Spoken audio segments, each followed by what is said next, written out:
Oh, well, I don't have a guitar or anything.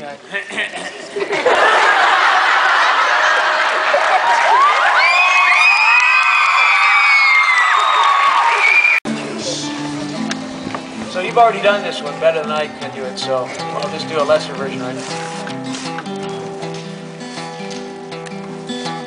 They met in a hurricane, standing in the shelter, out of the rain. She tucked a note into his hand. Later on they took his car, drove on down where the beaches are. He wrote her name in the sand, never even let go of her hand. Sometimes the world begins, sets you up on your feet again, and oh, it wipes the tears from your eyes.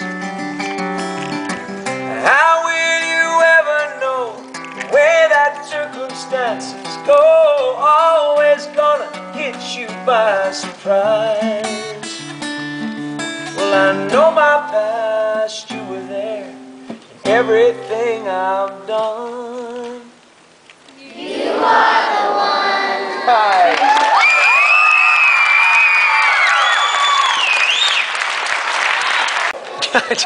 I mean, their enthusiasm, I'm sure it's a spillover from what they're doing. You know, obviously they did a great show. This is their party, and I mean, I was pretty thrilled when they sang on Canada AM to begin with. So it was nice to just see.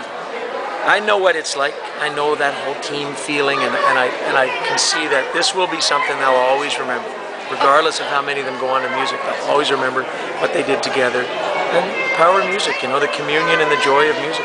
And what sparked it? What made you want to come visit these kids? Well, it's really the people that organize it, that talked to me and said, you know, do you want to come up and this is what we can do, and during your sound check, and I'm like, sure, I'd love to see it.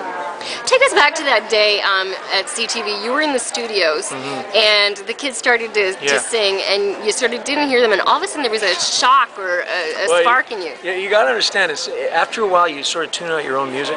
I don't hear it. Like, I don't hear it in stores or anything like that. So when they started to sing, I just thought it was kids singing. I thought, well, that's really nice. I had no idea they were singing my song. And so everyone was looking at me. I thought, I'm missing something here. And then I listened to that. Oh my God, they're singing 5 days in July, 5 days in May. So I was just a little perplexed because, like I said, psychologically you just tune it out after a while. So it's nice. They did a nice version. And does meeting students like this who enjoy your music and who are so young kind of give you that little extra spark? Does it make you feel a little bit, you know, I think more it makes me pumped up? feel for them. You know, I'm glad that they know who I am and that they know the music. That's really nice and that's gratifying.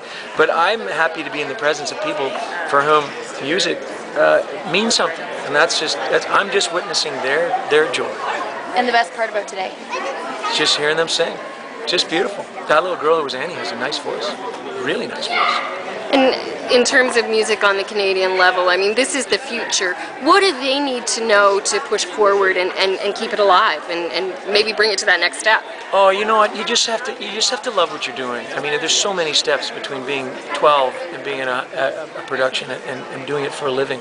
And you have to be really compelled to fight through all the obstacles, which are, you know, no money, no place to play, nobody to see you, and until you get good in it.